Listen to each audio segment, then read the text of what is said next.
News Radio 700 WLW. Rock, here we are in the heat of the election season. What, a little over 40 days left until Election Day? That's it. So everyone is being bombarded with ads. And most of those ads, Ed, are... Most? Of the most all are of the negative variety. You don't see too many, boy, look at our candidate. You know, he's so great. She's so great, this and that. It's look at what the other guy is trying to do. He's terrible. He's going to ruin your life, that sort of thing. And, you know, I'm very involved in politics and know a lot of people in that realm. And every political advisor that I've ever talked to says people, if you polled them, people say they hate negative ads, but negative works. And I wonder if that is the opinion of our next guest. Well, let's get an expert involved here. He is a branding expert, heads up the Idea Grove, a full-service marketing company, also an author, the author of Trust Signals, Brand Building, and a Post-Truth World. Scott Baradell, just the person we need to talk to. Scott, how you doing? Good. How are you? So we're doing great, man. Let's go right to the topic at hand. Negative ads, have they been around forever? Because it just seems like in my lifetime, yeah, you kind of said, yeah, whatever. The Democrats' plan doesn't work. Our plan is better. Here's why. Now it's like Rocky was just saying, that guy's a scumbag. I might be, I'm not perfect, but I'm not that person. When did it get to be so mean? Well, it has gotten worse, but, you know, I'm a bit of a history buff, so if you ask how long, I have to go back to the very first presidential elections. You said someone calling somebody a scumbag in 1800 when John Adams ran against Thomas Jefferson. Jefferson's campaign hired a journalist specifically to write nasty things about John Adams. I've got a quote. This journalist, James Callender, hired by Jefferson, wrote that Adams was a hideous hermaphrodite who neither has the force or the firmness of a man nor the gentleness and sensibility of a woman. So this has been around for 200 years. Wow. That is... People are like that. Yeah.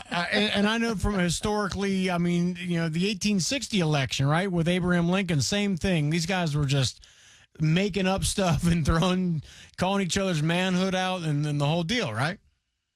Yeah, and back in that time, you know, most of the newspapers were funded by one political party or the other. Right. So all they had in those papers was one party's perspective.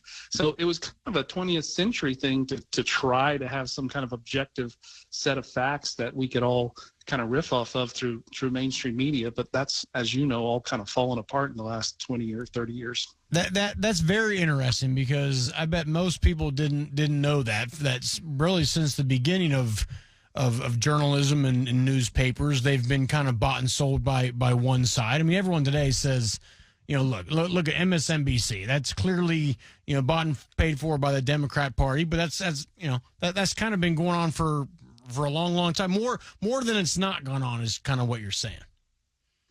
Yeah, I mean, if you really believe in journalistic objectivity, you could say there was kind of a golden age for maybe about 60 years in the 20th century. But other than that, there's been a lot of what you're seeing now. It's just that it's gotten...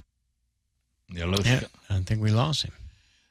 Well, I think our phone system just went down because of the weather. Well, so I mean, just back on this point, again, as much as people will say they don't like ads and they would rather see a positive. Well, it's just kind of like, I mean, newspaper in general. People will say they'd like to see a good news story, but everybody in the journalism business will tell you people don't buy newspapers to talk about and read about how great things are. They want to hear death and destruction more so than they do good stuff. Well, there's a reason why there is the old saying in the news business: if it bleeds, it leads. I mean, that's a fact. That's exactly right. You want to think that we all want to see puppies and the puppy coming back to finding his owners after 10 years. Right. But now people are like, oh, screw that. I want to see about the guy killing his parents. Right. We've got Scott back now. Sorry about that, Scott. We're having a little weather here in the area. Oh, no worries. So why does it work? That's what. Yeah, psychologically, right. Why does it go that way? Well, kind of, you probably heard that in terms of evolution, men and maybe women also are not naturally monogamous, and we kind of have to force our way to be. It's kind of like that with negative ads. We're hardwired through evolution to pay more attention to risks than we are to rainbows and bunnies and things. And so that's because it's to keep ourselves alive. And so basically, negative ads play to that attraction we have to things that are conveying a risk. Elect Donald Trump and the country will fall apart. Elect Kamala Harris and same thing. Those are ads that tap into that whole survival instinct that is built into us through evolution. That's fascinating, and everything you said makes sense. Yes, and from the beginning of time, we're taught to what can kill me. I need to know that so I can stay alive, and if that plays right into that.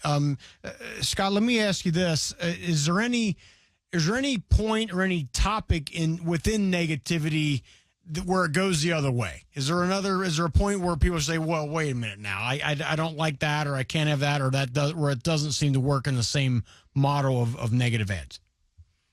Yeah, I think it doesn't work as well as you have more choices. So maybe if we had a system that didn't just have two parties, it would be better. Like, for example, I work in marketing. So I advise my clients, that generally, there's a lot of products to choose from in most categories in this country. And so rather than pick at a competitor and say negative things about them, talk about in a positive way why you're different. That works better in marketing. And maybe if we had more political candidates to choose from, they take the same approach. Yeah. And we're talking to Scott Baradell. And Scott, so let me ask you, what's the logic?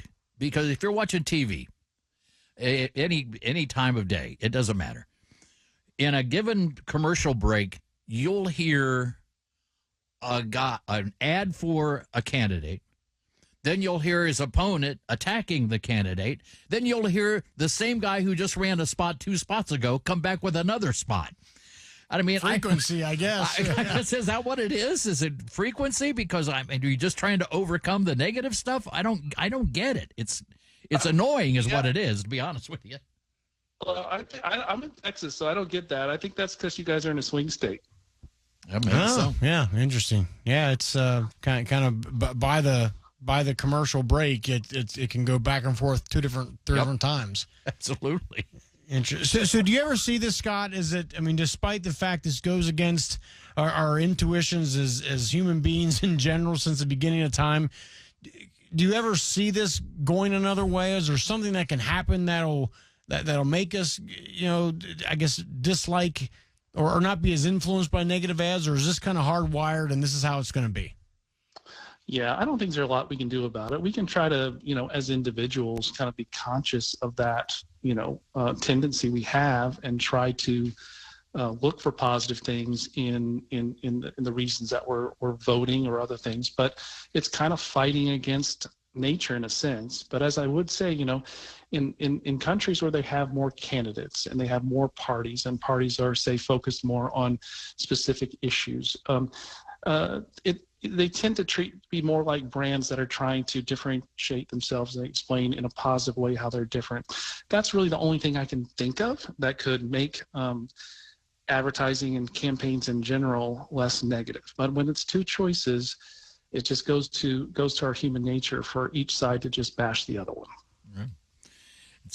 It's too easy to do. Yeah. In other words. Yeah. If it's working, why change course and try to reinvent the wheel? Very good. All right. With that, Scott, we will let you go. Thanks so much. People want to find out more about you. Where can they go? What can they do? Well, my agency, we do PR and marketing, is ideagrove, like in orangegrove.com. All right. Thanks so much, sir. Thank you.